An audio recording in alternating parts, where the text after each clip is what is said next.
Hi friends, welcome back to our channel Aaradhya vlogs.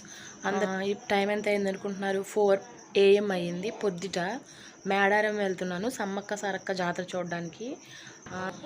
అక్కడికి వెళ్ళాక మీకు చూపిస్తాను, చూడండి మీరు కూడా. నేను అక్కడ వెళ్ళింది అదంతా మీకు చెప్పదలుచుకోలేదు. ఎందుకంటే దానికన్నా ముఖ్యమైనది అక్కడ సమ్మక్క సారాలమ్మ తల్లి గురించి మీకు తెలియాల్సిన విషయాలు చాలా ఉన్నాయి. అవన్నీ చెప్దాం అనుకుంటున్నానండి. కుంకుమ భరణ గురించి ఇవన్నీ చెప్దాం అనుకుంటున్నాను. అందుకని నేను వెళ్ళింది ఏం చేసింది అవన్నీ వీడియోలో చూడండి అంతే. నేనైతే ఏం చెప్పదలుచుకోలేదు. నేను ఇప్పుడు చెప్పాలనుకున్న స్టోరీ మాత్రం మీరు ఖచ్చితంగా వినాల్సిందే. అందుకని నేను దీనికోసం టైం కేటాయించాను. మీకు ఖచ్చితంగా చెప్పి తీరుతాను అనమాట. దాని గురించి తెలుసుకోండి మీరు.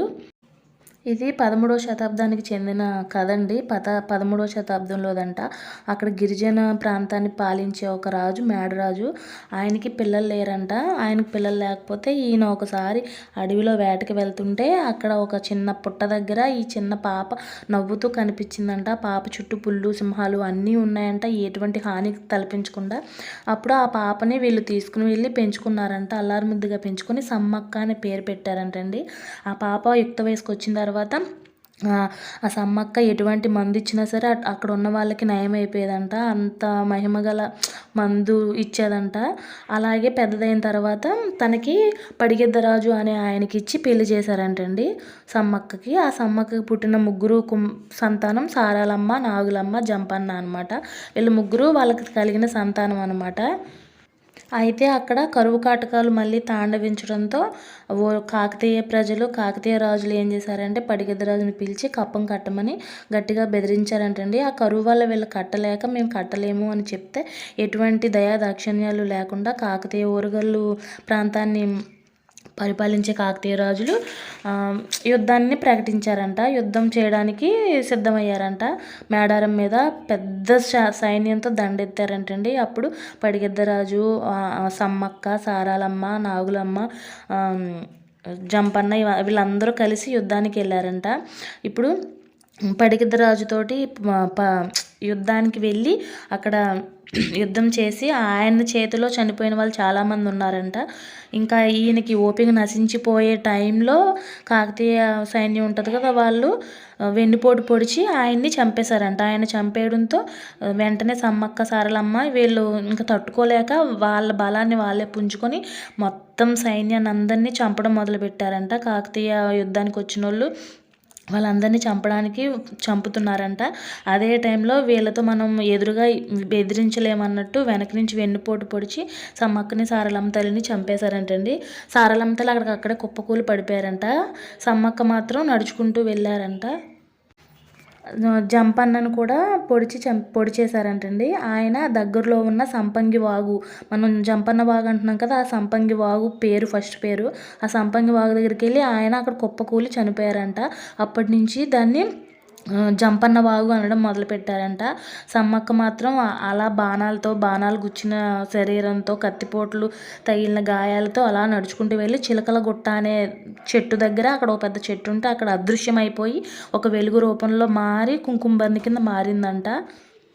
అలా సమ్మక్క మారిపోవడం చూసి అక్కడ యుద్ధం చేయడానికి వచ్చిన కాకతీయ సైన్యులందరూ, సేనాధిపతులందరూ షాక్ అయిపోయి అక్కడి నుంచి వెళ్ళిపోయారంటండి. తర్వాత కళలో కాకతీయ రాజుకి సమ్మక్క కనిపించి, నువ్వు కోయదొరల మీద నీ ప్రతాపం చూపిస్తున్నావు, అన్యం పుణ్యం లేని వాళ్ళ మీద చూపిస్తున్నావు, నా శక్తి నీకు తెలియదు అని కళలో కనిపించి బెదిరించడంతో కాకతీయ రాజులు కూడా దాన్ని స్వతంత్ర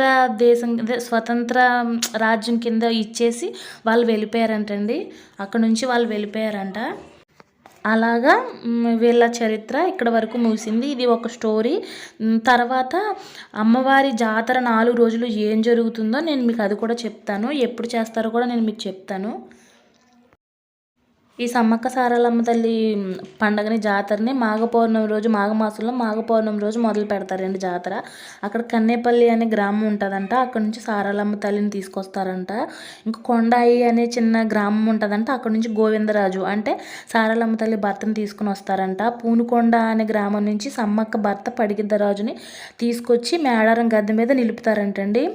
ఆల్రెడీ సమ్మక్క తల్లి మేడారం గద్దె మీద ఉంటుంది, అక్కడ నిలుపుతారంట. ఫస్ట్ రోజు పూజలు అవి చేసి ఈ ఘట్టాన్ని ముగిస్తారట.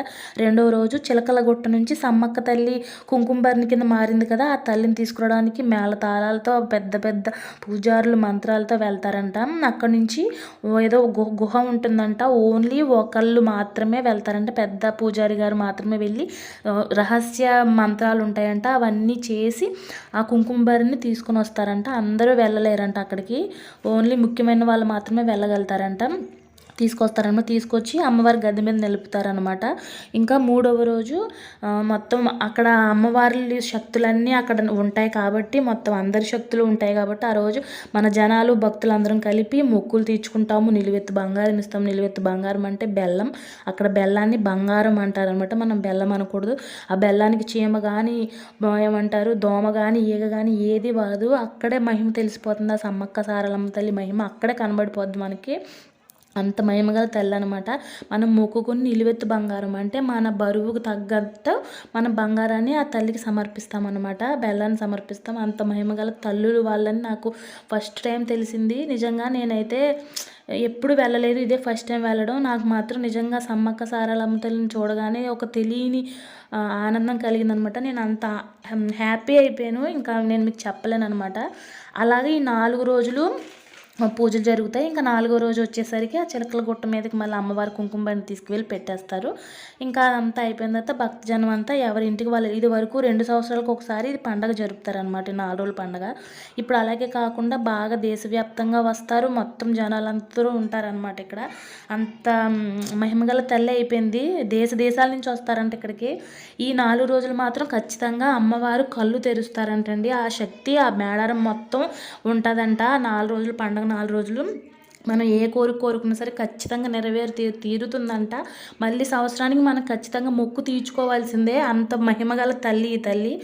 నిజంగా నాకైతే బాగా మనసులో నాటుకుపోయింది సమ్మక్క సారక్క అంటే మహిమగల తల్లని. నాకు తెలిసింది నేను మీకు చెప్పాను, ఇంకా వేరే స్టోరీ ఉండొచ్చు కానీ నాకు తెలిసింది నేను అక్కడ కనుక్కొని మీకు చెప్పాను అనమాట. నేను ఎక్కడ చూసింది కాదు చేసింది కాదు, అక్కడ పెద్ద ఆవిడ కనిపిస్తే అడిగాను. మీకు ఈ స్టోరీ అర్థమైంది అనుకుంటున్నాను. నాలా తెలియని వాళ్ళు చాలామంది ఉంటారు కాబట్టి వాళ్ళ కోసం ఈ వీడియో అనుకోండి. సమ్మక్క సారలమ్మ తల్లి అక్క చెల్లెళ్ళు అనుకున్న ఇన్ని రోజుల నుంచి తల్లి కూతుర్లని తెలిసింది, ఇంకా చాలా విషయాలు తెలిసినాయి. ముందుగా మనం సమ్మక్క సారక్కని దర్శించుకోవడం కంటే ముందు జంపన్న వాగుకి వెళ్ళి అక్కడ స్నానం చేసి అప్పుడు చిలకల గుట్ట వెళ్ళి అక్కడ దర్శనం చేసుకొని అప్పుడు సమ్మక్క సారక్కని చూడడానికి రావాలంటండి. ఇది అసలైన ప్రాసెస్. ఇంకో మంచి వీడియోతో మీ ముందుకు వస్తాను. ప్లీజ్ నా ఛానల్ని సబ్స్క్రైబ్ చేసుకోండి ఫ్రెండ్స్. బాయ్.